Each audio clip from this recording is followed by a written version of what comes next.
Okay. Good morning. Good morning. Can everyone hear me okay? Okay, even in the back? Yeah? If you just give me a little wave, if at any point you can't hear me, but I will do my best to be loud. All right, so the poet and MC Dennis Kim said, "Work is love. Let my body be a brick." Okay? Work is love. Let my body be a brick. And I wanted to share that with you to start off because when I heard it, it rang so true to me and true to my story and the way that I approach life. So I wanted to share that with you first. Secondly, I need to share with you that I was hesitant to come here today.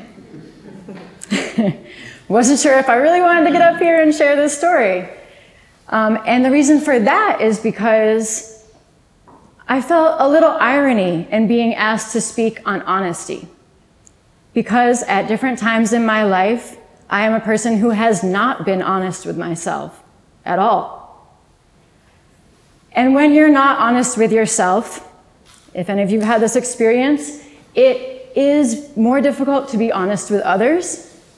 And you also tend to invite a lot of dishonesty into your life in general.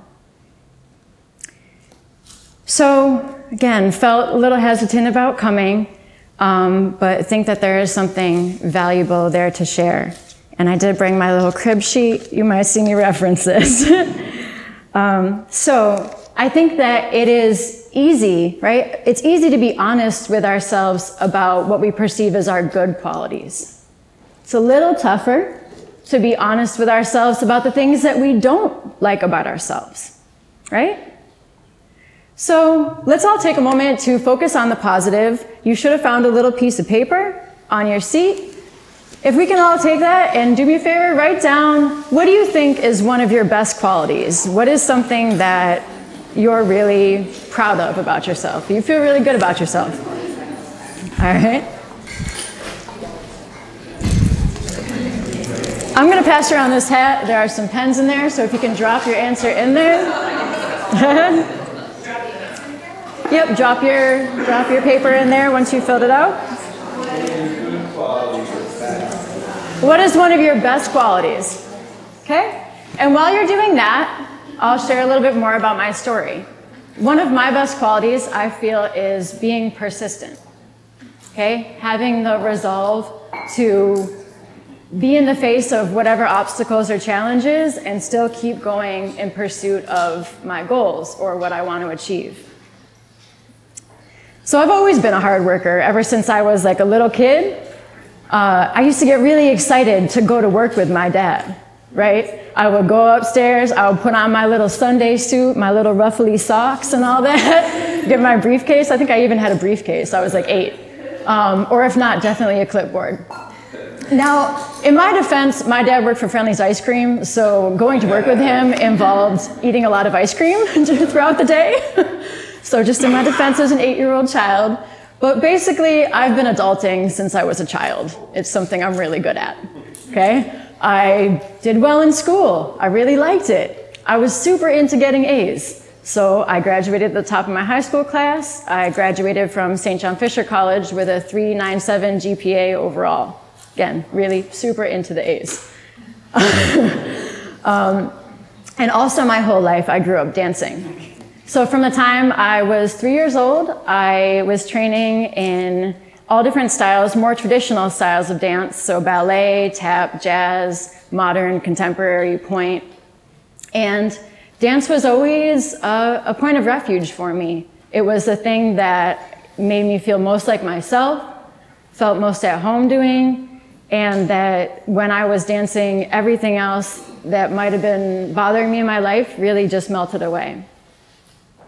So I always knew that it was something for me. However, I did not choose to pursue it as a career.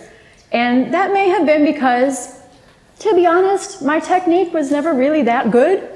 I was much better at really expressing myself through the music and through my movement. And that was where I felt was my biggest strength. So I chose to kind of keep dance for myself, if you will. right? To keep it as something that I could always turn to. And I chose to pursue a career in public relations. Now, that's something that I'm equally passionate about. For those of you who are not really sure what that industry is, or you may have some perception of it, PR is basically about using communication to improve the relationships that organizations have with the audiences that they impact. So all the people that they need to help make their business successful. It's like PR is kind of like your family, right? They're the people that you need. You need to develop relationships with to be successful.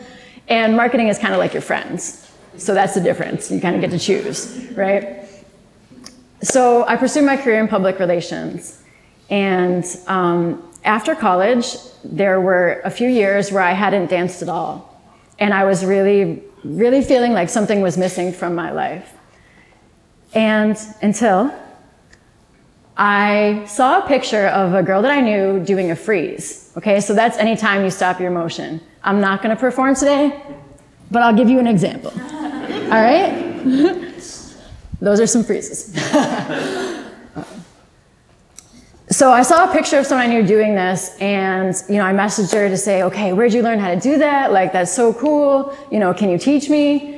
And she couldn't, but she did point me to a B-girl class, which is a ladies-only breakdancing. Okay, we refer to it as B-girling or B-boying or breaking. Breakdancing, technically not the right term for it. Okay, but so I pointed me to this B-girl class at Verve Dance Studio, and going to that, without any exaggeration, really changed the course of my life, like my whole adult life forever.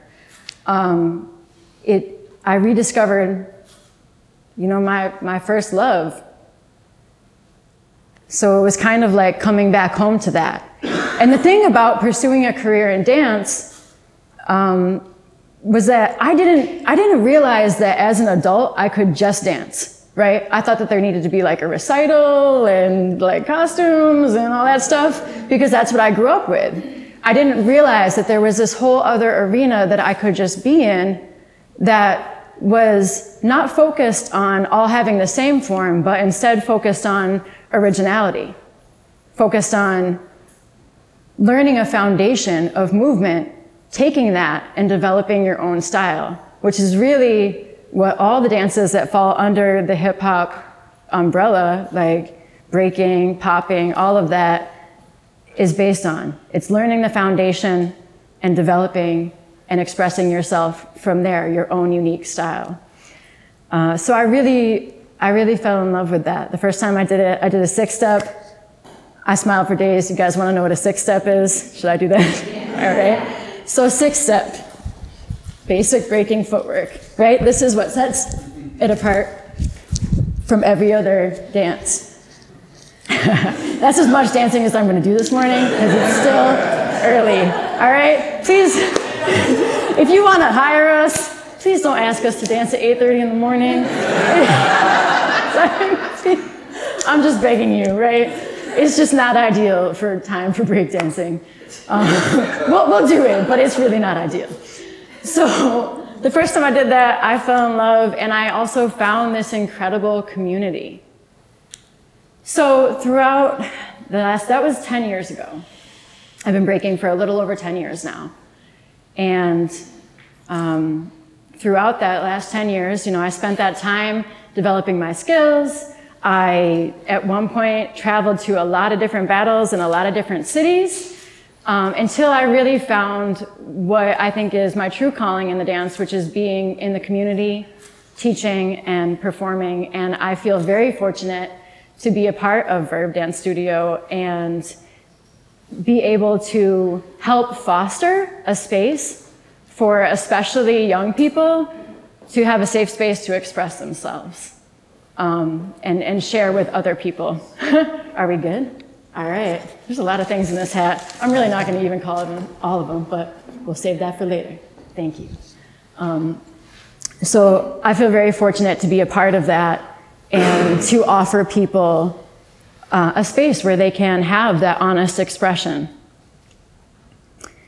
And my persistence, those good qualities, has helped me a lot in this journey.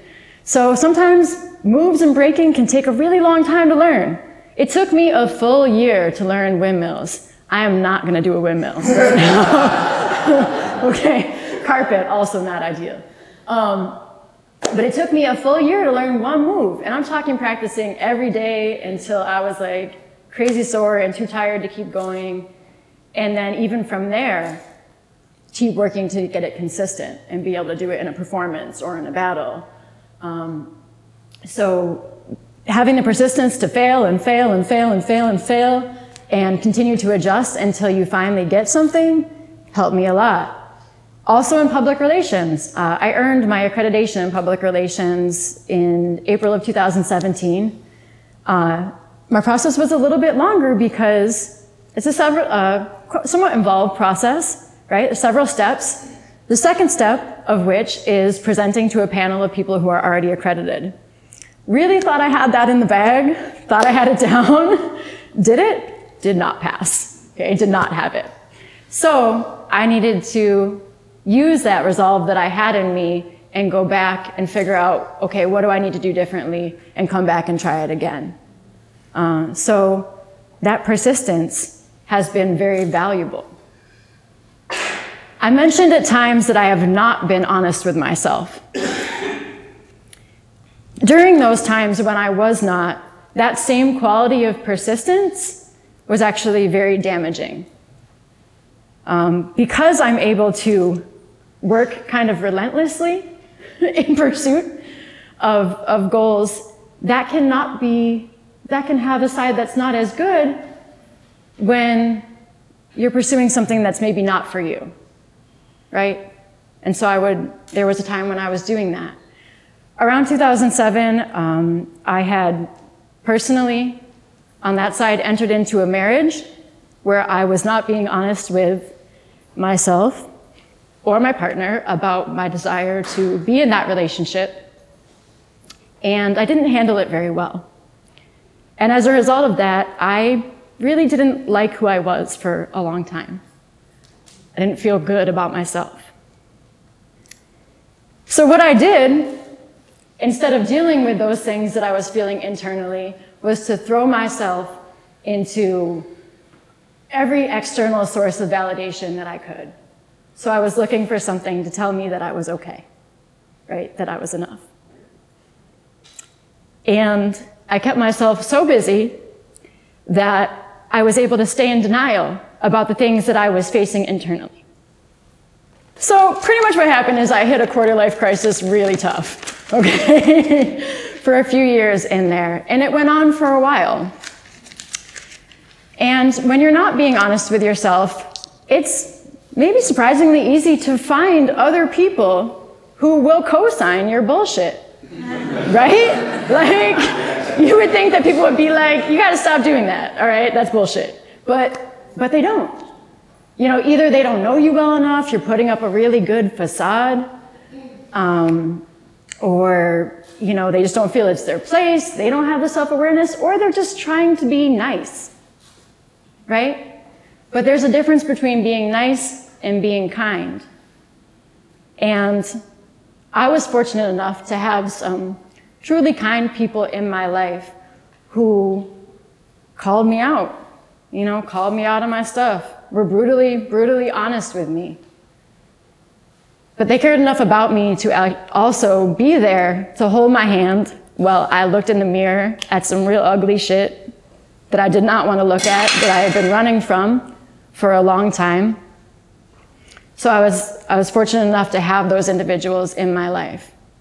So then began the process of doing that work and being real with myself and doing the work. And what it came down to was really seeing that fullness, right? That we're all whole human beings. So those same qualities, that same persistence or same characteristics can help us or hurt us depending on if we're really observing the results. So if we're looking at the results, then we can tell, okay, you know, how is this showing up in my life? And what do I need to do if I want different results? So, wrote down some qualities. All All right. First one I picked is commitment. Does anyone want to claim this one? All right. So commitment, good side of commitment, really easy. Do you think that there's anything where your commitment has perhaps produced results that you were not pleased with? I think that it's kind of like rooted in this like obsession to like get things done and be really like you were saying, persevere and kind of, I don't know, take a task and make sure it really gets completed. But I think it can become a little too much sometimes where you can't really settle down from it, can't really like take your mind off of it at times. I'm familiar with that. Yeah. All right. Not afraid to try something new. Anyone want to claim that? That's me. Okay. Do we think that there is potentially any harm that could come from not being afraid to try something new? To try a few too many things that are new, and then you just get spun up and then you go, wow, what have I been doing last year? Yeah. All right. All right. Let's see. I'll pick one more. Inquisitive. Okay. Wonderful quality. Oh, okay. So anything on the kind of shadow side of inquisitive, how could this get you into trouble? It can pull you in a whole lot of directions at one time, and you can lose focus on what you actually want to be doing. You could lose focus. Yeah. Maybe someone doesn't really want you to ask that much about them, and they're not happy with your inquisitiveness. Okay? So we all have these different qualities that make us who we are. And if we're being honest with ourselves, I think we can look at those qualities and look at ourselves and still feel good, kind of no matter what the results are, because we're able to look at those results and then adjust them based on if they're the results that we're looking for, right? But we have to be real with ourselves to do that. So for me, it's really been about doing the work. Doing the work, recognizing that full humanity that we all have. And I believe that we can build who we want to become if we're able to recognize and accept the foundation that we're working with, right? So work is love. Let my body be a brick. So think about the quality that you wrote down. Something that makes you feel really, really good about yourself. Okay? Hold that quality in your mind. And then I have to tell you that even without that, that quality doesn't matter. Okay?